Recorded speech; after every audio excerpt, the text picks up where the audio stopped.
अब हम बात करेंगे टाइप कास्टिंग यानी एक्सप्लिसिट डेटा टाइप कन्वर्जन।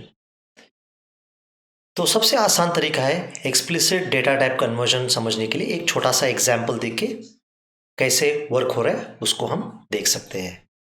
तो मैं क्या कर रहा हूँ, यहाँ एक इंटीजर वेरिएबल आई डिक्लेयर कर रहा हूँ जिसका इनिशियल वैल्यू 10 है, जे का वैल्यू 20 है, ये दोनों इंटीजर है आई और जे।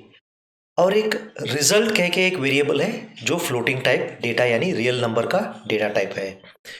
तो अगर मैं कहूँगा result is assigned I upon J 10/20, answer 0.5 नहीं आएगा, आंसर आएगा 0, क्योंकि आई भी इंटीजर है और जे भी इंटीजर है।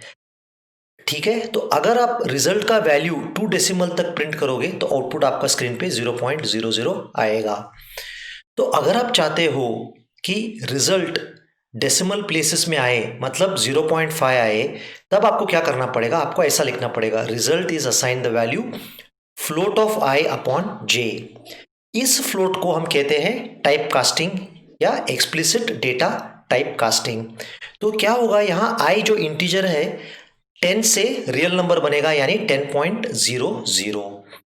जब आई बनेगा 10.00, जे ऑटोमेटिकली इम्प्लिसिटली वो भी बनेगा 20.00।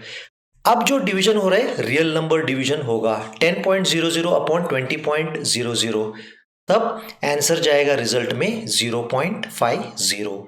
जब आप प्रिंट करोगे टू डेसिमल प्लेसेस एक्यूरेसी के लिए, जब आप रिजल्ट का वैल्यू देखोगे स्क्रीन पे, उसका आउटपुट आएगा 0.50।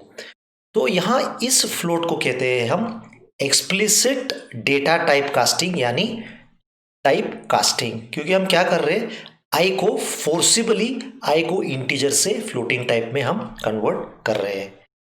तो इसका और थोड़ा क्लैरिफिकेशन आपके लिए जरूरी है।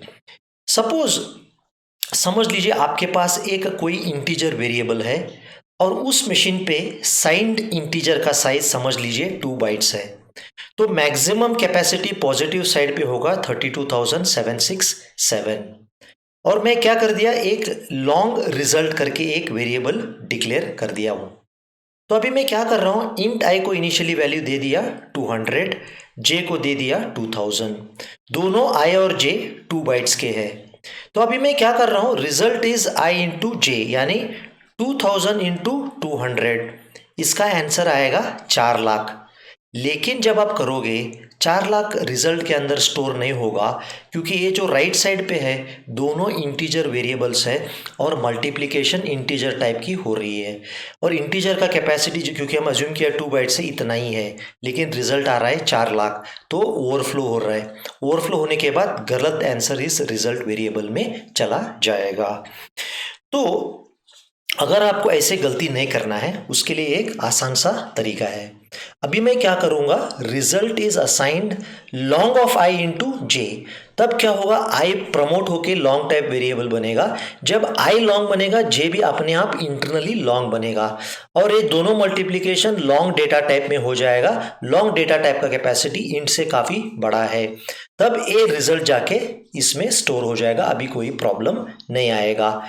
आपको जानना पड़ेगा कि टाइपकास्ट जो है, इसे लॉन्ग को टाइपकास्ट कहते हैं, ये सबसे हाईएस्ट प्रायोरिटी है।